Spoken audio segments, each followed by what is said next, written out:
Bienvenidos a este podcast, el Día de los Tres Presidentes. Para ilustrar este video, tomaremos como base el artículo Los antecedentes del golpe de Estado, el 13 de junio de 1953, un día con tres presidentes, Urdaneta, Gómez y Rojas Pinilla, del político liberal Alfonso Forero Benavides. Empezaremos pues con lo que hemos denominado como la introducción a este video, que es el espejismo de los tres mandatarios. ¿Alguna vez se han imaginado que un país tenga tres presidentes distintos en un solo día?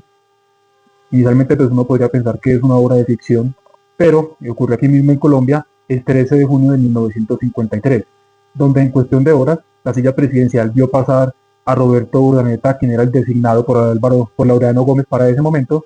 Laureano Gómez, el presidente enfermo que regresó desde España para retomar su cargo y destituir a quien finalmente sería el presidente, el dictador, el teniente general Gustavo Rojas Pinilla. Hoy vamos a desentrañar los antecedentes de ese momento crucial en nuestra historia. Para hallar este recorrido, tomaremos como brújula el análisis del historiador y dirigente liberal lentejo, además, Abelardo Forero Benavides, estudio o artículo que publicó en la revista Credencial Historia. Vamos a revisar entonces cómo las tensiones entre la élite y la violencia social terminaron abriéndole la puerta al poder a la bota militar. Primera parte, entre el auge económico y la sangre campesina. Para entender ese año convulso de 1953, hay que mirar un poco más atrás. Veníamos del cierre de lo que se llamó la República Liberal, es decir, de 1930 a 1946, y el regreso de los conservadores al poder a partir de 1946, empezando por Ospina, siguiendo por Laureano Gómez. Pero lejos de haber estabilidad, el partido de gobierno estaba profundamente dividido en dos bandos irreconciliables, como fueron los ospinistas y los laureanistas, ello como consecuencia de los hechos ocurridos el 9 de abril de 1948, es decir, el día del Bogotazo.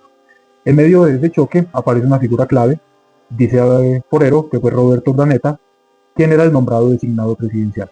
Urdaneta era un hombre con una notable habilidad para tejer acuerdos y buscar consensos, aunque como señala el autor del artículo, muchas veces ese diálogo estaba astutamente manipulado desde la sombra.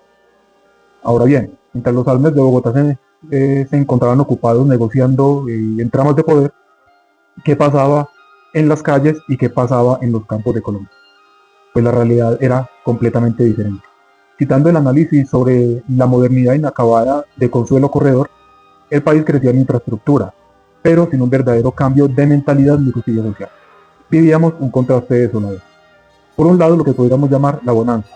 Gracias al boom del café, los grandes industriales, gamonales y terratenientes veían crecer sus utilidades hasta en un 200%. Y por el otro lado, la precariedad.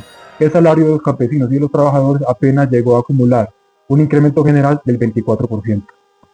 A esta brecha abismal, brecha entre clases evidentemente, se le sumó el horror de la violencia. Es decir, que estructuralmente Colombia tenía serios problemas, en tanto esas condiciones precarias generó un despojo masivo de tierras, en especial rurales. El accionar de grupos paraestatales como los pájaros y los chulavitas agravaba el conflicto, dejando un saldo trágico que dejó entre 200.000 y 300.000 muertes dependiendo de la fuente.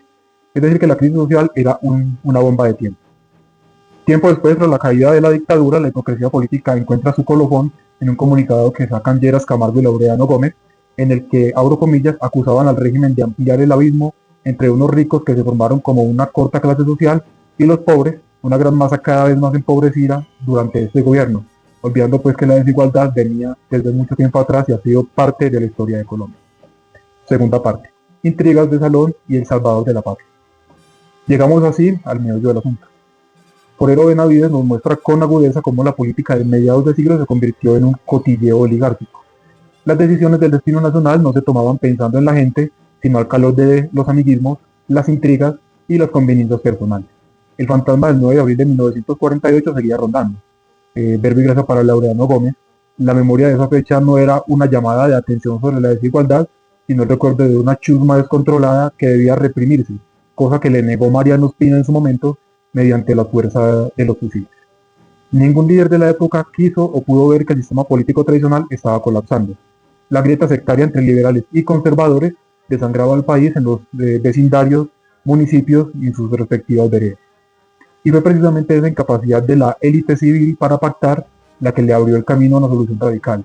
La llegada del general Gustavo Rojas Pinilla al poder el 13 de junio de 1953, quien, impulsado por el ospinismo los gremios, los industriales, evidentemente los militares, y por un sector amplio de la población que ya estaba ajado por los años de violencia, eh, se celebró la llegada de una persona tildada de salvador de la patria, casualidad con lo que ocurre actualmente en Colombia, que pondría fin a ese sectarismo partidista. Sin embargo, las dinámicas de exclusión y la violencia de fondo no desaparecieron por arte de magia, y mucho más allá de eso, la violencia siguió su curso hasta la despedida del dictador en el año 1957. ¿Qué podemos concluir? Que se trató evidentemente de una promesa incumplida. Ese 13 de junio nos dejó una lección amarga.